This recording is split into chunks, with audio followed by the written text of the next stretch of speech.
तो आज हम लोग समझने वाले सेट्स और ये रिलेशन ये चैप्टर। तो इसका लेक्चर नंबर 1 है। इस पे सम बेसिक कॉन्सेप्ट हम लोग समझने वाले हैं इसका, इसके ऊपर का बेसिक कॉन्सेप्ट।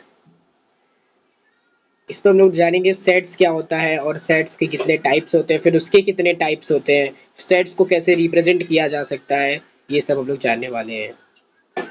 चलिए देखते हैं। तो जो होता है सेट्स एंड रिलेशन, ये चैप्टर है जो कि आपका चैप्टर नंबर 5 है। सेट क्या होता है? Set a collection of well defined object is called set. Collection of well defined यानी किसी चीज का जो कलेक्शन है उसी को हम लोग सेट कहते हैं। किसी चीज का collection, like collection of week. अगर वीक का कलेक्शन रहता है तो हम लोग उसे सेट के फॉर्म में कैसे लिखते हैं? ऐसा करली ब्रैकेट ए, सॉरी ये लिख रहा हूँ मैं, Monday, Tuesday, Wednesday, Thursday, Friday and Saturday फिर संडे। ऐसा हम लोग इसको लिखते हैं ना, सेट यानी कलेक्शन ऑफ किसी वेल डिफाइंड चीज का कलेक्शन है ना, कलेक्शन नॉट कनेक्शन, कलेक्शन है। ओके, तो we will remove this thing and remove. अब जो सेट्स होता है हम लोग उसको कुछ 3 वेज में रिप्रेजेंट कर सकते हैं। वो 3 वेज क्या क्या है? एक तो हम लोग रोस्टर मेथड से रिप्रेजेंट कर सकते हैं। रोस्टर मेथड जिसको 3 नाम दिया गया आपकी टेक्स्ट बुक में, roster method, list method and tabular method. Tabular method exam में तीनों में से कुछ भी बोल सकते हैं, कंफ्यूज मत होना। Roster method, list method and tabular method, ठीक है। एंड जो सेकेंड फॉर्म है वो है set builder form, set builder method, ठीक है। सेट, इसको भी 2 नाम दिया गया है, सेट बिल्डर मेथड या फिर rule method. Rule method, set builder method या फिर रूल मेथड। एंड जो थर्ड है वो वेन डायग्राम। वेन डायग्राम तो उतना यूज नहीं होगा लेकिन तो भी मैं बता देता हूँ, फर्स्ट प्रैक्टिस सेट में इसका कोई यूज नहीं है, मतलब उतना यूज नहीं है वेन डायग्राम। तो 3 क्या हो गए? एक तो roster method, set builder method और वेन डायग्राम। अब समझते हैं ये जो तीनों मेथड है ये सब के मतलब क्या होते हैं। नीचे कर देता हूँ। सबसे पहली बात, रोस्टर मेथड क्या होता है according to your book? Roster method क्या होता है? इसको मैं छोटा कर देता हूँ। Roster method, so roster method समझने के लिए हमें कुछ उसके डेफिनेशन जो कि आपकी टेक्स्ट बुक में दिया है उसे समझना होगा। In a roster method we list all the elements of a set. Roster method में हम लोग जनरली करते क्या है, जितने भी जो एलिमेंट्स होते हैं अंदर उसको हम लोग एक करली ब्रैकेट के अंदर भरते हैं, और उस करली ब्रैकेट के अंदर भर के हम लोग उन पे कॉमास लगाते हैं उनके बीच के अंदर। तो अगर आपको ऐसा सेट्स कहीं पे मिल गया जहाँ पे करली ब्रैकेट लगा है और उनके बीच में कॉमा लगा है, तो उससे ही हम लोग क्या कहते हैं? उसे ही हम लोग रोस्टर मेथड कहते हैं, रोस्टर मेथड कहते हैं। फॉर एग्जाम्पल, अभी इसके एग्जाम्पल्स लेते हैं तो समझ में आएगा, इसके एग्जाम्पल्स लेते हैं तो समझ में आएगा कि आखिर में रोस्टर मेथड होता क्या है। अगर कोई भी चीज करली ब्रैकेट के अंदर बंद है और उसके अंदर उसके बीच में कॉमास लगे हैं बहुत सारे एलिमेंट्स के, तो उसी को हम लोग रोस्टर मेथड कहते हैं। जैसे कि मैंने बताया कि एक एग्जांपल हम लोग लेते हैं, बी, ये क्वेश्चन है, B is the set of all days, all days in week, in a week. V क्या है? वी क्या है? एक सेट है बहुत सारे दिन का वीक के अंदर। सो इसका मतलब क्या हुआ, हमें वीक के अंदर जो ऑल डेज है उससे हम लोग को उसके बारे में सेट बनाना है, ये भी रोस्टर मेथड में, ठीक है। रोस्टर मेथड में तो हम लोग क्या लिखेंगे, B is equals to the bracket curly bracket, फिर क्या लिखेंगे, मंडे, ट्यूसडे, ट्यूसडे, वेडनेसडे। अब मैं कितना ही लिखूँ, ठीक है, अब लास्ट में मैं संडे लिख देता हूँ यहाँ पे, संडे, फिर एक करली ब्रैकेट। तो आप देखोगे कि ये लोग क्या है, करली ब्रैकेट के अंदर बंद है। ओके, मैं देख रहा हूँ, ये देखो यहाँ से ये करली ब्रैकेट के अंदर बंद है और यहाँ से भी करली ब्रैकेट के अंदर बंद है, और इनके बीच में कॉमास लगे हैं, इनके बीच में कॉमास लगे हैं। इसका मतलब क्या हुआ, ये कौन से मेथड हुआ, ये क्या हुआ, रोस्टर मेथड हुआ। तो रोस्टर मेथड क्या कहता है कि करली ब्रैकेट के अंदर कोई भी एलिमेंट अगर बंद है और उनके बीच में आपस में कॉमास लगा है, तो उसे ही हम लोग क्या कहते हैं, उसे ही हम लोग रोस्टर मेथड कहते हैं। तो हे मेरे फ्रेंड्स, आपको रोस्टर मेथड जरूर समझ में आया होगा। अब चलते हम लोग सेट बिल्डर मेथड समझते हैं। आखिरकार ये सेट बिल्डर मेथड क्या होता है, जिसको सेट बिल्डर मेथड को हम लोग एक और नाम से जानते हैं जो कि रूल मेथड है। ठीक है, ये मैंने सेट बिल्डर को सेट बिल्डेड लिख दिया शायद, सेट बिल्डर। अब इसको मैं छोटा कर देता हूँ ना, बहुत ही बड़ा हो जाएगा।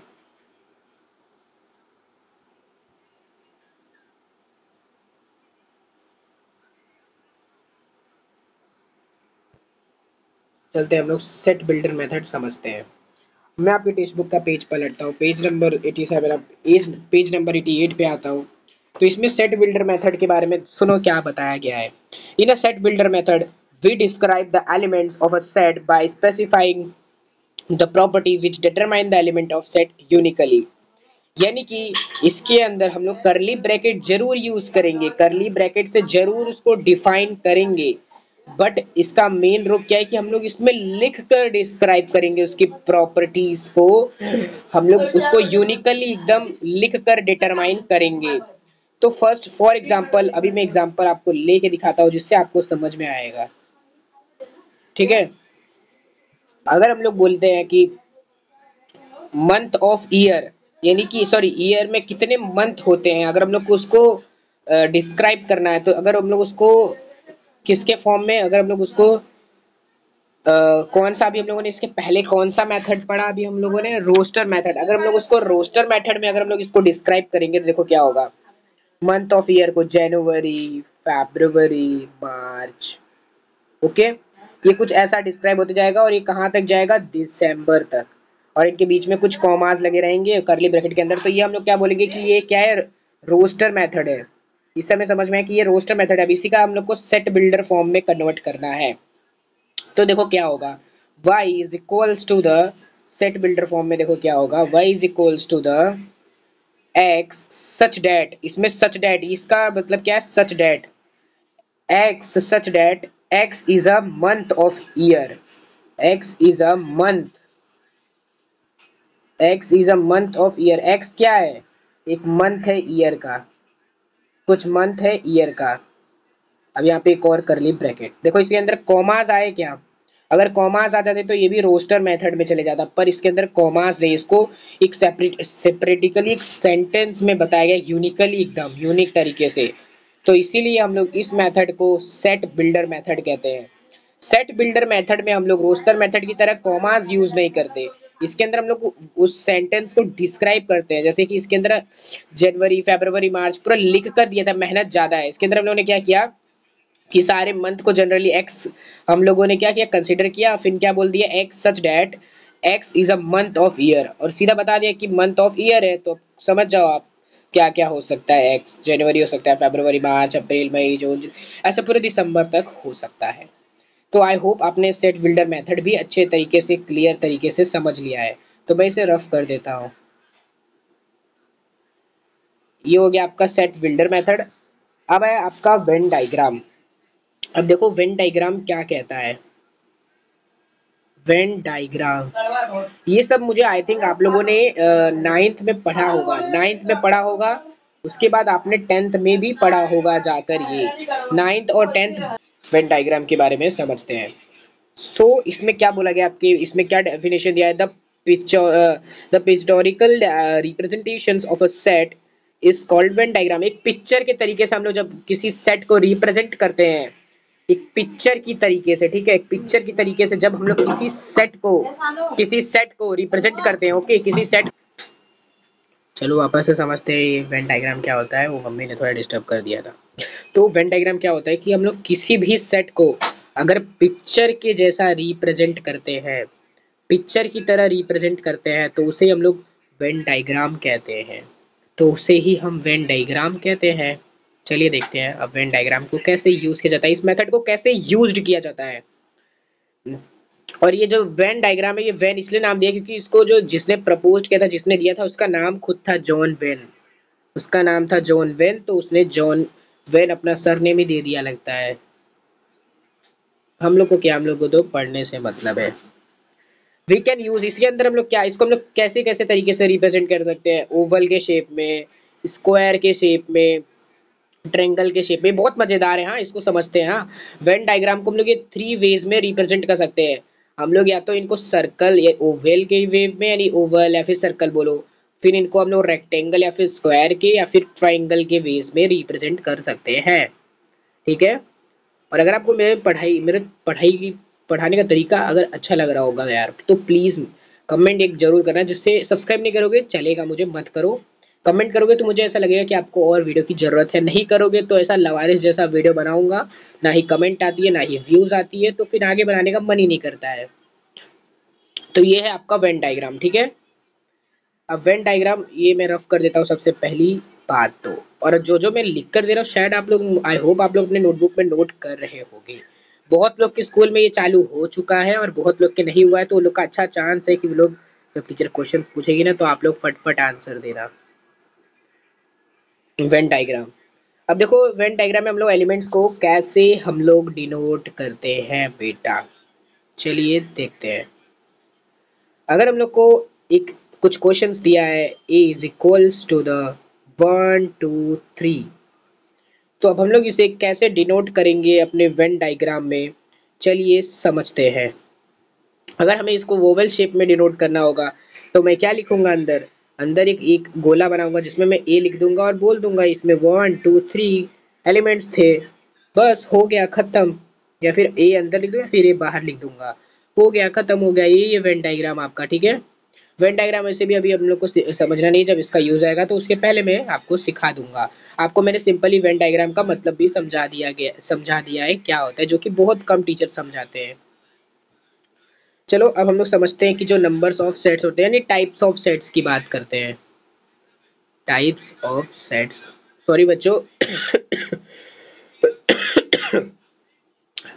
Types of sets. अब सेट्स के कुछ टाइप्स होते हैं। आपकी बुक में टोटल मुझे लगता है 11 टाइप्स दिए। सोचो 11 टाइप्स दिए, बहुत लोगों को हार्ड लग रहा होगा, लेकिन जो पढ़ने वाले बच्चे रहते हैं उनको कभी कुछ हार्ड नहीं लगता। सॉरी, उनको भी हार्ड लगता है, पर वो उस हार्ड को सोचते हैं कि मेरे मेहनत से ज़्यादा हार्ड नहीं हो सकता ये। सो वो लोग इसको भी क्लियर कर लेते हैं, क्योंकि मेरे जैसा जो सर रहता है उनके साथ। तो types of sets, first set क्या है? फर्स्ट है आपका एम्प्टी सेट। एम्प्टी सेट, इसके तो नाम से ही आपको पता चल गया होगा कि ये बेटा कैसा सेट है। ये एक ऐसा सेट है जिसके अंदर जो नंबर ऑफ एलिमेंट रहते हैं ना वो जीरो रहते हैं, वो जीरो रहते हैं। तो हम लोग इसको या तो ऐसे डिनोट करते हैं या तो ऐसा फाइ। तो ये एम्प्टी सेट जिसके अंदर कुछ एलिमेंट्स ही ना हो, नो एलिमेंट, तो इसको हम लोग नल सेट भी कहते हैं, याद रखना, नल सेट भी कहते हैं। ये हो गया, आपने पढ़ लिया फर्स्ट सेट। मैं इसको अब रिमूव करता हूँ। अब सेकंड सेट की तरफ आते हैं। सेकंड सेट क्या है वो समझते हैं। सेकंड सेट है आपका सिंगलटन सेट। इसके भी बेटा नाम से ही पता चल गया होगा कि ये कौन सा सेट है। सिंगलटन सेट मतलब जो कि सिर्फ एक एलिमेंट कंटेन करता है। इसके पास क्या होंगे, सिर्फ एक ही एलिमेंट होंगे, तो इसे हम लोग सिंगलटन सेट कहते हैं। ऐसा सेट जिसके अंदर सिर्फ एक ही एलिमेंट हो, एक ही ऑब्जेक्ट हो, तो उसे हम लोग सिंगलटन सेट कहते हैं। ठीक है। अभी मैं इसको रिमूव कर देता हूँ। अब थर्ड आते हैं। थर्ड है आपका फाइनाइट सेट।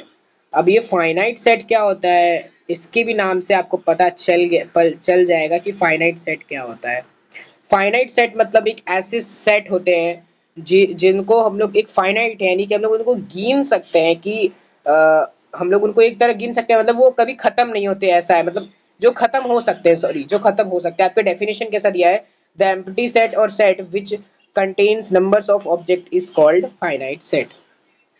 ठीक है। जो फाइनाइट नंबर यानी ऐसे नंबर जिनको हम लोग गिन सकते हैं, जिनको हम लोग जो हमारी समझ में है उतने तक को, उसको हम लोग फाइनाइट समझते हो ना यार तुम लोग। फाइनाइट मतलब क्या होता है, फाइनाइट, नॉन फाइनाइट। मेरे पास फाइनाइट डायमंड है, फ्री फायर अगर खेलते होगे तो पता होगा। फाइनाइट डायमंड यानी मेरे पास कुछ ही लिमिटेड अमाउंट ऑफ है। हाँ, फाइनाइट मतलब लिमिटेड अमाउंट। ठीक है, लिमिटेड अमाउंट, अनलिमिटेड नहीं। अनलिमिटेड मतलब इनफाइनाइट, जो कि हम लोग इसके बाद पढ़ने वाले हैं। तो समझ लो अगर आपके पास एक सेट है, तो अगर वो सेट है, समझ लो एक ब्यूटीफुल स्पेलिंग का, तो BEAUTIFUL,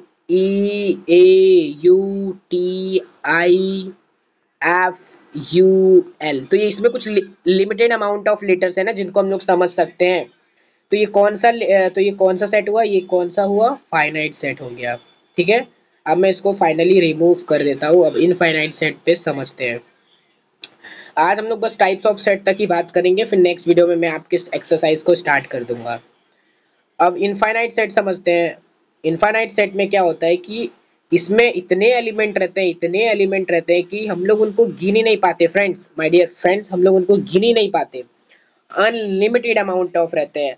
लेकिन अगर मैं बोल दूं कि सेट्स बनाओ होल नंबर का, तो होल नंबर कभी खत्म होता है? रियल नंबर का कभी खत्म होता है? वन से स्टार्ट होता है, टू से स्टार्ट होता है, अरे वन से टू, टू थ्री फोर, फिर ऐसे करते करते इनफाइनाइट तक जाता है, राइट, जितने तक नंबर होते हैं। तो ये सब खत्म नहीं होते, सो हम लोग इन्हें क्या कहते हैं? इनफाइनाइट सेट कहते हैं। चलो मैं इसे रिमूव कर देता हूँ। बच्चों मैं इसको चेंज करता हूँ, लाइकली मैं इसे इस फॉर्म में करता हूँ। आपको अच्छा लग रहा होगा क्या? देखो 2 मिनट। देखो ऐसा आपको अच्छा लग रहा है क्या? टाइप्स ऑफ सेट, हाँ ये और भी ज़्यादा थोड़ा लग रहा है, हाँ कि कुछ पढ़ रहे हैं हम लोग, मैथ्स पढ़ रहे हैं। तो आपने इनफाइनाइट सेट्स, फाइनाइट सेट्स सब पढ़ लिया। अब समझते हैं, अब आ रहा है ये सब, तो आपने जितने भी सेट्स पढ़े इसके पहले कि आप लोग ने 9th 10th में पढ़े थे। अब जो आ रहा है अब ये आपके समझ के बाहर है, इसको आपको थोड़ा सा 2-3 बार पढ़ना पड़ेगा। क्या है सबसेट? ये पढ़े थे आप लोग? हाँ ये भी पढ़े थे, लेकिन मुझे पता है मोस्ट ऑफ द स्टूडेंट कभी फोकस से पढ़ाई नहीं करते। 11th में भी बहुत कम ही लोग करते थे। जो लोग ये वीडियो देख रहे हैं मुझे पता है वो लोग बहुत ही ज़्यादा फ्यूचर को लेके कॉन्सेंट्रेटेड है, ठीक है। उन्होंने पक्का कोई टारगेट सेट किया है, जेई नीट या फिर आगे बहुत बड़े बड़े एग्जाम्स होते हैं यूपीएससी लाइक, ये सब के लिए। तो चलिए फालतू बात बंद करते हैं। सबसेट क्या होता है? आपकी बुक में क्या डेफिनेशन दिया है? A set A is said to be a subset of set B if every element of A is also an element of B and we can write A subset B। मतलब आपके book के definitions के according मैं क्या बोल सकता हूँ, अगर एक सेट है, लेट सपोज 1 2 3 4, ओके, एंड दूसरा सेट है आपके पास, लेट सपोज 1, लेट सपोज 1 2 3 4, तो ऐसा कुछ सेट है। अब मैं देख रहा हूँ जो एलिमेंट जो सेट्स है ए, उसके सारे एलिमेंट बी में आ रहे हैं, ओके, उसके सारे एलिमेंट बी में आ रहे हैं, या फिर बी के जो है उसके सारे एलिमेंट ए में आ रहे हैं, ओके। तो मैं इसको कैसे लिख सकता हूँ? अगर इसके सारे एलिमेंट ए के बी में आ रहे हैं तो मैं क्या बोल सकता हूँ? ए क्या एक सबसेट है बी का, इसको हम लोग ऐसे लिख सकते हैं। ए इसका मतलब है सबसेट, ओके, इसका मतलब होता है सबसेट। समझ में आया सबसेट क्या होता है? सबसेट का मतलब एक सेट के पूरे एलिमेंट दूसरे सेट में आ रहे हैं। समझा आप लोग ने सबसेट का मतलब? फिर से मैं आपकी बुक के डेफिनेशन के according, set A is set to be a subset of set B. हम लोग सेट ए को सेट बी का सबसेट तभी कह सकते हैं, यानी कि सेट ए को हम लोग सबसेट कह सकते हैं बी का, जब एवरी एलिमेंट ऑफ जो ए है, ए के जितने भी एलिमेंट्स हैं वो सारे बी में आते हो। तो हम लोग ऐसा लिख सकते हैं, उसे कैसा लिख सकते हैं? जैसा अभी मैंने लिखा है यहाँ पे, कैसा? A is a subset of B, A is a subset of B, ठीक है। आपको सबसेट समझ में आया? नहीं समझ में आया वापस रिमाइंड करके, वापस पॉज करके देखो, समझो, प्रैक्टिस करो। Without practice maths can not be understandable subject, okay. अब समझते दूसरा, तीसरा, छठवा, सॉरी छठवा है ये, गिनते रहना। ये छठवा है, सबसेट के बाद है सुपर सेट। सुपर सेट, अब सुपर सेट का मतलब समझते हैं। इसमें डेफिनेशन क्या दिया गया है? if A subset B then B is called a superset of A and we can write, देखो आपके उसके टेक्स्ट बुक के अकॉर्डिंग, अगर A क्या है? सबसेट है B का। If A subset of B then जो B है उसको हम लोग सुपर सेट कह सकते हैं। देखो अगर A सबसेट है B का तो हम लोग B जो है, सेट B जो है, हम लोग इसे सुपर सेट कह सकते हैं बेटा। क्यों सुपर सेट कह सकते हैं? क्यों सुपर सेट कह सकते हैं? हम लोग इसलिए सुपर सेट कह सकते हैं बी को, क्योंकि जो ए के सारे एलिमेंट हैं वो बी में आ रहे हैं, यानी बी क्या एक सुपरमैन है, सुपरमैन। क्योंकि बी एलिमेंट पूरे सेट ए को समा सकता है अपने अंदर, तो इसलिए हम लोग उसे सेट, अरे सुपर सेट कहते हैं, क्योंकि बी के अंदर सेट ए के सारे एलिमेंट्स आ रहे हैं। सो हम लोग बी को हम लोग क्या कहेंगे, बी को हम लोग कहेंगे सुपर सेट। समझा आप लोग सुपर सेट क्या होता है। इन शॉर्ट बात करूं तो अगर A is a subset of B है तो किसी एक सेट के पूरे एलिमेंट्स बी में आ रहे हैं तो बी को हम लोग एक तरह क्या कह सकते हैं, सुपर सेट भी कह सकते हैं। लगभग subset, super set, proper set, ये सब जो सेट का जो कॉन्सेप्ट है वो लगभग सेम ही है, थोड़ा बहुत अलग है, जो कि समझ सकते हो अगर आप बहुत बार प्रैक्टिस करोगे। ठीक है। एंड सेवेंथ है प्रॉपर सबसेट। प्रॉपर सबसेट, ठीक है, ये भी बहुत ईजी है आपके according to your text book. क्या डेफिनेशन दिया गया है, a non empty set A is said to be a proper set subset of set B if all element of A are in a set B and at least one element of B is not in A। समझो समझो समझो समझो। यार मैं तो मतलब ready करके ही आपके सारे बता दे रहा हूँ, आप लोग को वीडियो देखने की भी जरूरत नहीं, आपके पास अगर टेक्स्ट बुक होगा तो। एक समझ लो सेट ए है फॉर एग्जाम्पल, क्या करली ब्रैकेट है क्या ये, 1 2 3 4 हो गया। एंड जो दूसरा है सेट आपका, ओके, 1 2 3 4 एंड 5, इसमें हम लोग ये प्रॉपर सेट है, इसमें हम लोग क्या कहेंगे कि जो बी है वो ए का प्रॉपर सबसेट है। बिकॉज बिकॉज देखो इसको हम लोग कैसे बोलेंगे, A is a proper subset of B, then A is called a proper subset of B. हम लोग इसको ऐसा लिख सकते हैं, A is a proper subset of B because जो ए के जितने भी एलिमेंट्स है वो सारे बी में आ रहे हैं, बट अभी सुनो, हाँ, ए के सारे एलिमेंट्स बी में आ रहे हैं पर बी में कुछ एक्स्ट्रा एलिमेंट भी हैं, एटलीस्ट एक तो एक्स्ट्रा एलिमेंट है। देखो इसके ये जो सारे हैं वो इधर आ रहे हैं, बट देखो एक तो एक्स्ट्रा एलिमेंट है ना, इसके अंदर एक तो एक्स्ट्रा एलिमेंट है ना।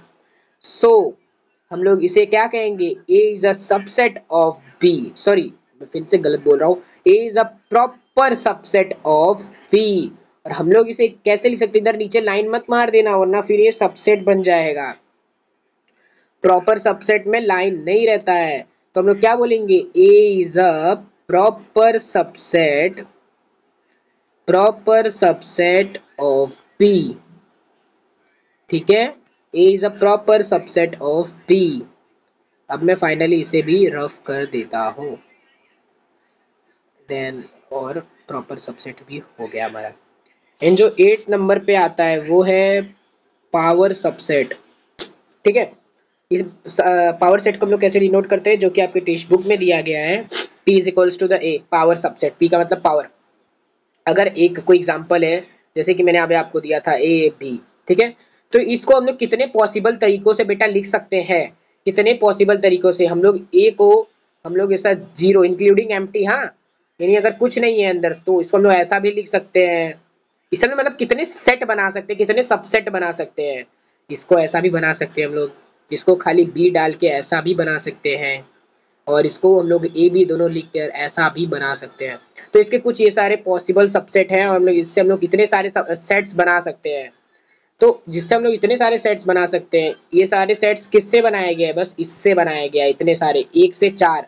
तो इसी को हम लोग पावर सबसेट कहते हैं। इसके पास पावर है कि इतने सारे लोगों को ये क्या कर सकता है, जनरेट कर सकता है, प्रोड्यूस कर सकता है। ठीक है, अभी मैं इसको रिमूव करता हूँ, आगे जाते हैं। अब आता है इक्वल सेट्स। अभी सर इक्वल सेट क्या होता है, सर कितने सेट और पढ़ेंगे हम लोग। देखो सर बोलने की जरूरत नहीं है, भैया बोलोगे चलेगा कि भैया इक्वल सेट क्या होता है, आप कितने और इक्वल सेट, अभी हम कितने और सेट पढ़ेंगे बेटा, बस 3 सेट और पढ़ेंगे मेरे स्टूडेंट्स, मेरे फ्रेंड्स। ठीक है, 3 सबसेट और पढ़ना है। क्या है, इक्वल सेट है, अभी हम लोग पढ़ते हैं। ठीक है, मैंने गलती से रिमूव कर दिया आपसे बात करने के चक्कर में। 9वां सेट है इक्वल सेट। अगर 2 सेट हैं और 2 सेट में इक्वल नंबर ऑफ एलिमेंट है, अब भले वो एलिमेंट्स क्या है वो हमें मायने नहीं करता, लाइक एक है सेट, एक करली ब्रैकेट को तो मैंने मुर्गे की मुर्गा बना दिया है, ए बी, एंड जो दूसरा है वो है वाई, और इसके अंदर क्या है, बी और ए। ठीक है, ये नहीं मायने करता। देखो डेफिनेशन क्या दिया गया, 2 sets are said to be equal if they contain the same elements.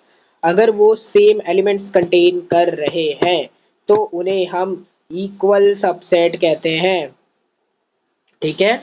क्योंकि देखो इसमें भी यही एलिमेंट्स हैं, इसमें भी यही एलिमेंट्स हैं, और नंबर ऑफ एलिमेंट्स भी इसमें भी दो है, इसमें भी दो है, ठीक है। तो हम लोग इन्हें क्या कह सकते हैं बेटा, दिख रहा है ना दोनों इक्वल है, तो क्यों मैं बार बार एक्सप्लेन करूंगा कि इक्वल सबसेट क्या होता है। तुम लोग को हर चीज एक्सप्लेन करना पड़ता है क्या, समझ जाओ ना, इसके अंदर भी वही एलिमेंट है, इसके अंदर भी वही एलिमेंट है, equal subset, equal sets, subset subset में भी बोल रहा हूँ यार, इक्वल सेट हो गया, ठीक है। अब मैं रिमूव करता हूँ इसे। यार लास्ट टाइम मेरा एनर्जी डाउन हो जाता है, तुम लोग एकदम एक्सप्लेन बोलते हो, एकदम सर एक्सप्लेन करके दो भैया, मतलब अब समझते हैं हम लोग इक्विवेलेंट सेट, इक्विवेलेंट सेट्स, ये तो बहुत इजी है। टू फाइनाइट सेट है, लेट सपोज सेट ए है एंड बी है, are set to be equivalent if number of A, अगर number of A is equal to रहेगा नंबर ऑफ बी के, मीन्स इक्वल सेट्स के जैसा इसका थोड़ा कॉन्सेप्ट है, बस इसमें इक्वल को इक्विवेलेंट कर दिया गया है। क्यों किया गया है, एक सेट है ए, DOME, ओके, DOME, और दूसरा सेट है बी जो कि है RACK, ओके, दूसरा है RACK। अब आप देखोगे इसके अंदर भले ही एलिमेंट सेम नहीं है, भले ही इनके अंदर एलिमेंट सेम नहीं है, पर इनके अंदर नंबर ऑफ एलिमेंट तो सेम है ना, इसके अंदर भी 4 एलिमेंट है। अरे इसको इमीडिएट कर दूं क्या यार, 1 सेकेंड कर देता हूँ। भले ये इसके अंदर जो एलिमेंट है वो सेम नहीं है, इसके अंदर डी है तो इसके अंदर आर है, ये है ये, लेकिन जो नंबर ऑफ एलिमेंट है इसके अंदर भी 4 है और इसके अंदर भी 4 है। तो ऐसा सेट जिसके अंदर, ऐसे दो सेट जिनके अंदर नंबर ऑफ एलिमेंट सेम है, उन्हें ही हम लोग क्या कहेंगे कि ए एंड बी आर क्या है, इक्वी बैलेंस सेट, क्या है वो, इक्वी बैलेंस सेट्स हैं। फाइनली हम लोग लास्ट स्टेज पे पहुंचने वाले हैं, मतलब पहुंच चुके हैं, जो कि है आपका यूनिवर्सल स्टेज, स्टेज बोल दे रहा हूं मैं यार, बस यूनिवर्सल सेट, ठीक है। तो वो कौन सा 11वां टाइप है आपका, यूनिवर्सल, यूनिवर्सल सेट्स, ठीक है, यूनिवर्सल सेट।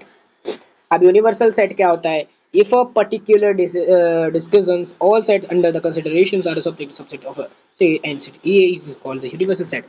यानी कि फाइनली अगर आपने कोई एक सेट बनाया है ये, ठीक है, इसके अंदर कुछ एलिमेंट्स है, कुछ एलिमेंट्स है, ओके, और ये आपने एक और सब एक सेट बनाया है, ओके, इसके अंदर कुछ एलिमेंट्स हैं, अगर ये सारे एक बना के एक एक इसमें अगर वो सारे हम लोग डाल दें तो इसको हम लोग यूनिवर्सल सेट कहते हैं, क्योंकि in general universal set is denoted by you या फिर एक्स, क्योंकि उसके अंदर जो सारे जितने भी सेट्स है वो सारे सेट्स के सेट उसके अंदर आ रहे हैं। अकॉर्डिंग टू योर डेफिनेशंस क्या बोला गया, the set of natural number and the set of integer Z are subset of real number, thus for the decision R is a universal set।